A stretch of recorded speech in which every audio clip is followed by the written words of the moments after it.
This is a CNA podcast. Hello and welcome to CNA Correspondent. I'm Steve Lai, and on this episode you'll hear first-hand accounts from the ground of the year's biggest natural disaster so far.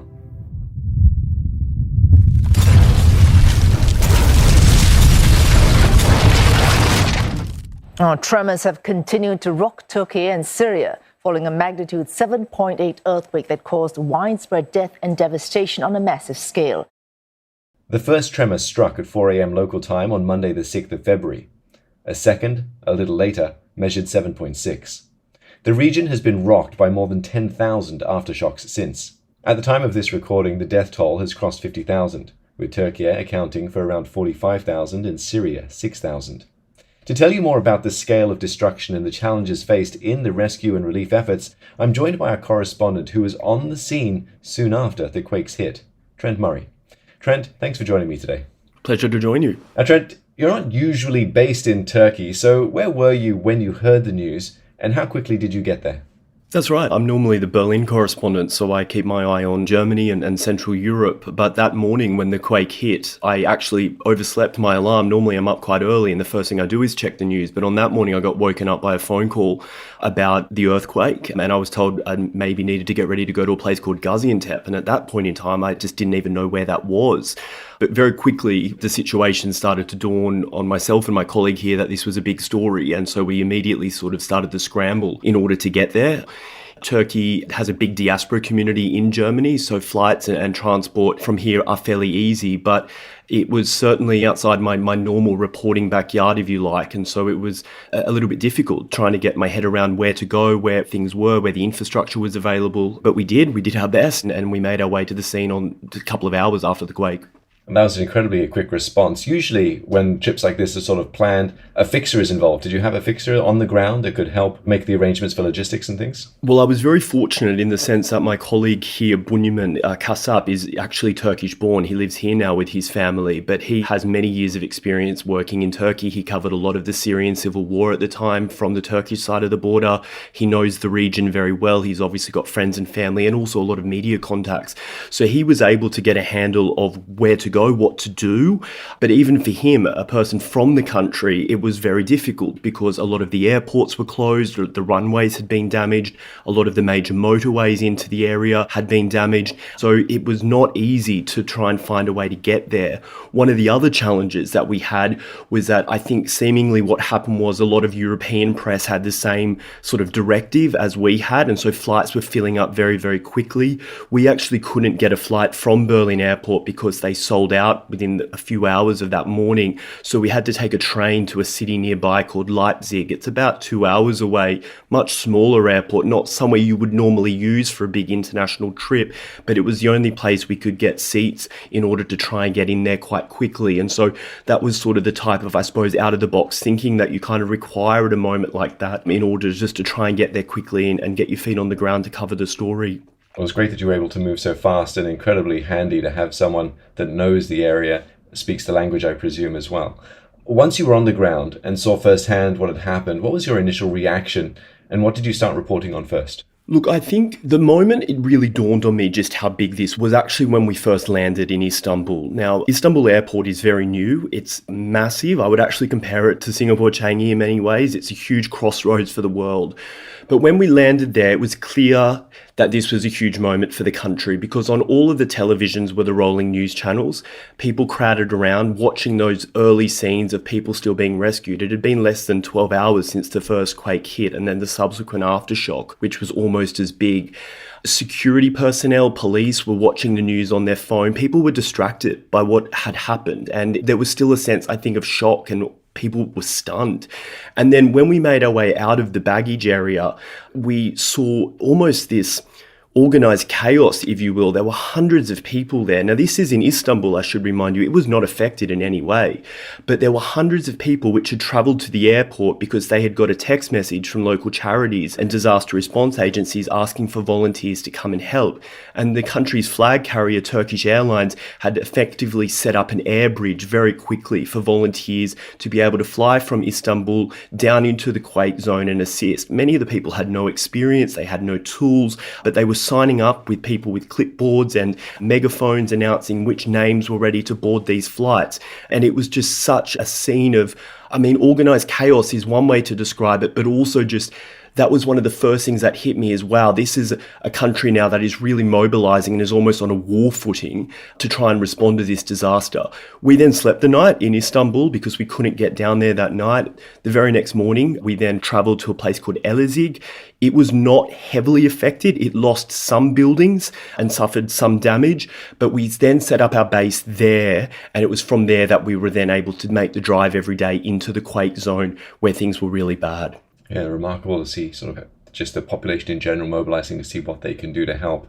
The scale of this disaster, it took a while for everyone to sort of get a handle on how far-reaching these earthquakes and subsequent aftershocks were. Just tell us in terms of sort of the geography of it, how big are we talking about? Yeah, so look, a couple of the numbers and statistics which really stuck into my mind originally and throughout the trip was the area in Turkiye alone, not including Syria, which was also affected over the border, but just in southern Turkey was about 110,000 square kilometers. Now, to give you some context, I believe the South Korea is about 100 million square kilometers. So we're talking an area just a little bit bigger than the entire nation of South Korea. That is how many cities and towns were affected. Now, some obviously were worse than others.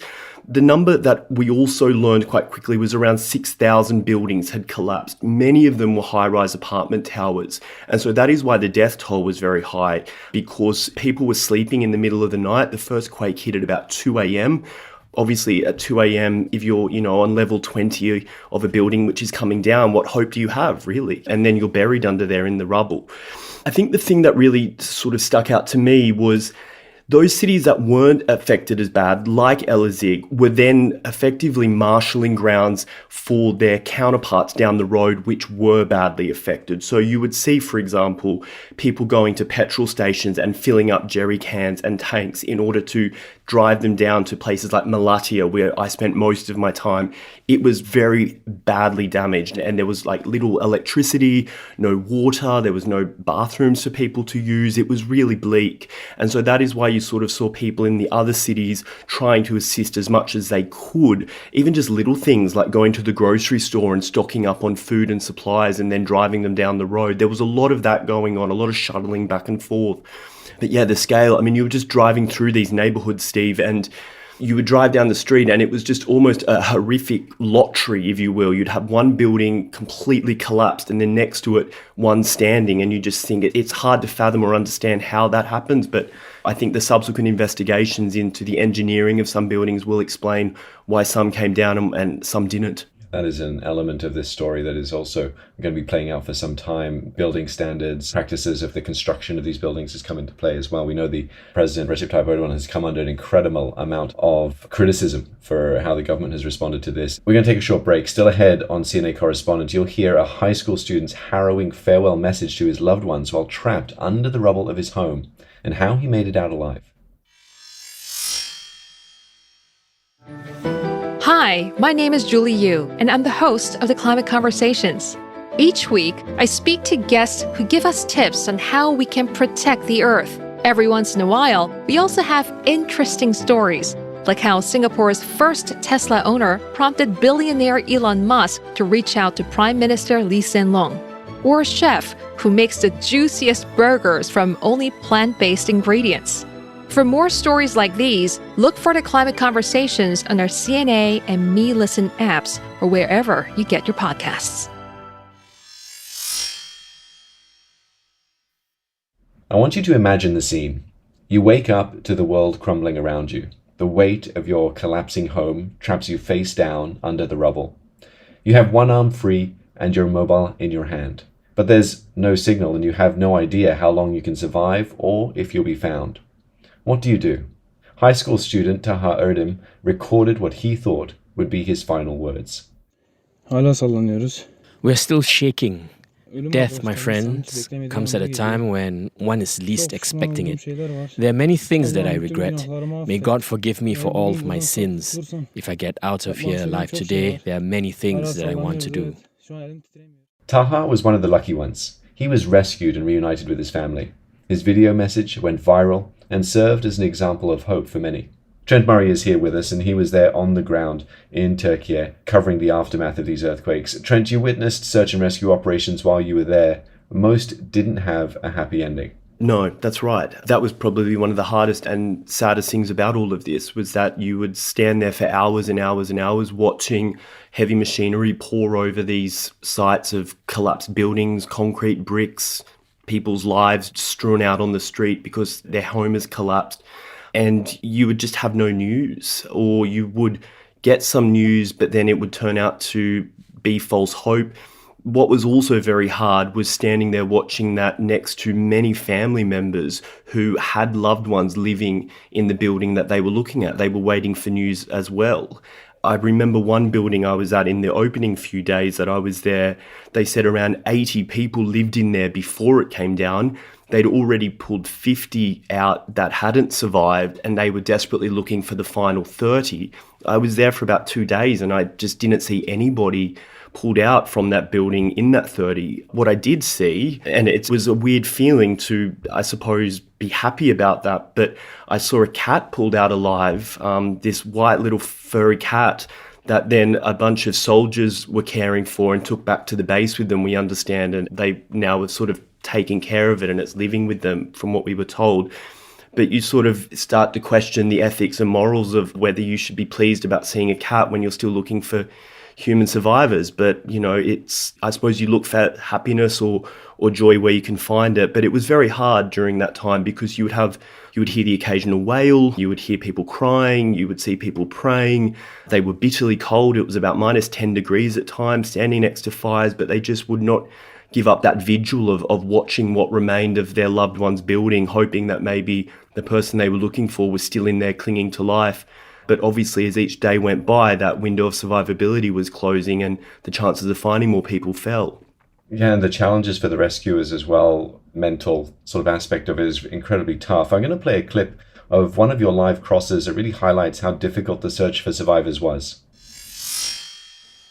Well, I'm just speaking to you from Malatya, which is one of the worst hit cities in Turkiye, in the south. And the reason I'm speaking quietly is because just before we came on air, the emergency services here told everyone to be extremely quiet. Why?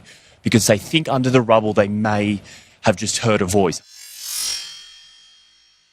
Everyone at that location was asked to stay quiet so rescuers would have the chance to listen for sounds of survivors. How did they balance the need to move quickly with heavy equipment while also making sure they could hear survivors, and at the same time not moving around too much debris that could cause more harm to the victims that were trapped below?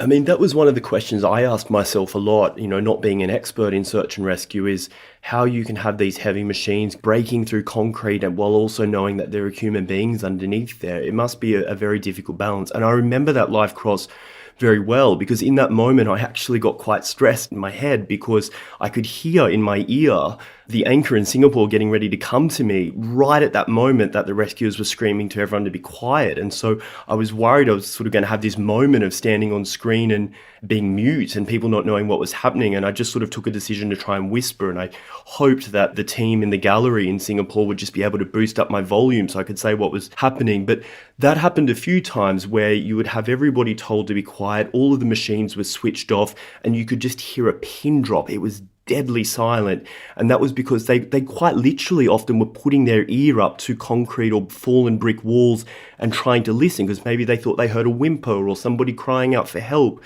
And then you would wait, you know, you would see people praying, you know, I myself would cross my fingers sometimes, and then it would just be a false alarm most of the time. They'd say, no, return back to work. And then everything would be turned back on again. And that sort of calamity would begin. There was a lot of that. But, you know, I guess that's just the nature of search and rescue, isn't it? In a major earthquake like that, you have to dig and dig and dig, stop and listen, and then just keep digging. And that's what they did. Yeah, it's quite a roller coaster of emotions, I'd imagine, for all those family members that you said were sort of waiting on the sidelines, hoping and praying that their relatives would be found. What was it like for the rescue teams? How did they coordinate their efforts? There were teams flown in from different countries all around the world to help. And you mentioned as well that people of Turkiye themselves were mobilizing to help wherever they can. How were all these efforts sort of coordinated, or was just everyone sort of doing what they could wherever they could? Look, I think in the early days of this, it was just get as many people as you can, anybody that's able-bodied and can help, just get in there. Certainly in those opening days, you had police, you had a lot of young men who had do their national service with Turkey. They were called up and were assisting fire personnel, paramedics. Even at one site, I couldn't believe it, there were local aircraft engineers from Turkish Airlines with their jackets on, and they were just helping because they were sort of big and strong and could assist. What was then, I suppose, in some ways reassuring was then as the days passed, you started to see more international crews arrive. And I think that was very well coordinated and much needed because the Turkish guys were getting exhausted and, they'd been doing it 24/7 around the clock. I saw a number of international crews. I remember speaking to some of the guys using a translator app from Blue Sky Rescue in China, and they had flown in from Sichuan province, which was really interesting because one of them was explaining that in 2008, they'd had a major earthquake in Sichuan province, which some listeners may recall. And so some of them were veterans of this stuff. So they were experienced and knew what they were doing. And I think that helped a lot. But it was exhausting work. It was tiring. As I say, it was bitterly cold. You had a lot of fires being built out of the rubble, campfires. That was the only way people could keep warm. But luckily, a lot of charities and businesses were coming in with food and trying their best to keep people fed and warm and, I suppose, energized to keep up the search, because we saw some remarkable stories of people being found in the rubble 10, 11 days after the earthquake hit. And they wouldn't have been able to find those people, I think, if there wasn't an effort to sustain and help the rescuers so they could just keep going day after day until that window of survivability officially closed and the authorities called it off. And what would happen to those that were fortunate enough to be rescued, or those who were just impacted by their homes being destroyed? How did authorities manage to look after the growing number of people that needed shelter? So the people that were pulled out alive, first and foremost, were obviously given medical care. And that was one of the sort of signs you would pick up on driving past rescue sites, is if there was an ambulance or a paramedic van parked at the site, that generally meant there was still hope that they were trying to find survivors. I got to learn that the vans that were white and red and blue were ambulances. The vans that were white and green were from the morgue. And so if you saw them, you knew that they weren't looking for anybody else alive. But if you saw the paramedics, you would think, oh, there's some hope. The hospitals were very overwhelmed from what we understand. I didn't visit any of the hospitals because it was difficult to get into, but we spoke to one doctor who was saying the morgues had filled up and so they were having to put bodies in the ward of the hospital. Very grim. They were opening the windows in order to try and keep the bodies cool and to keep the sanitary conditions of the hospital from being overwhelmed by the smell of dead bodies. It's not nice to talk about, but it's just the nature of a natural disaster like this. For the survivors of the quake, what you saw is a lot of these tent cities erected quite quickly by an agency called AFAD. That's the country's national disaster response agency. They were basic tents. There wasn't much to them. But what they did have was wood-burning stoves that they could attach to them. That is how people were keeping warm. Because of the cold, they would often just finding garbage and rubbish and bits of timber from the rubble and burning that to keep warm, getting food from local charities, and then just being told that you just need to stay here for the time being until we can get you something more permanent. And I understand now in the past couple of days, more container homes have started to arrive, something a bit more permanent and stable to keep them in until the rebuilding begins. And that rebuilding is going to take a long time given the size and scale of the earthquakes that struck. Trent, when your time for your assignment came to an end, what were your thoughts as you packed up to leave? It was very conflicting because on one hand you felt like you were leaving these people behind and you have a bit of guilt about that and you want to stay a bit longer in order to try and help or tell the story the best you can. But then on the other hand, I'm not afraid to say I was a little bit relieved to be leaving because it was difficult to sleep there because there were aftershocks, and I worried about being in the hotel and whether when I felt those aftershocks the building could come down. And I imagine that's something going through the minds of a lot of people that still live there. Even if their home wasn't destroyed, many people are now too scared to return to their home because of the aftershocks, and they're worried there could be more collapses. I mean, where I was in Malatya, there was a big aftershock 3 or 4 days ago, and which brought down a number of other buildings that were still standing from the original quake. So it's very dangerous, and that's why there's a huge work process that needs to be done by engineers now to go through and assess which buildings need to come down and which don't. And then you sort of fly back here and you feel safe again and you feel relieved to be in that safety, but you sort of want to stay very connected. So we have stayed in touch with several people that we met, including a number of emergency workers that we just met along the way. We obviously wanted to introduce ourselves and explain what we were doing. And then through that, we became friends with some people. They've kept us updated on what's going on. But I think the thing that I've been left with is, despite the scale of the tragedy, just there was so much humanity and almost hospitality on display, which I just found extraordinary, how these people could be so hospitable and kind and welcoming despite going through something so awful. You could barely get through 5 minutes there without somebody offering you a cup of tea or a juice or a coffee or asking you if you wanted to stand by the fire because it was cold. And I just found that so kind and generous.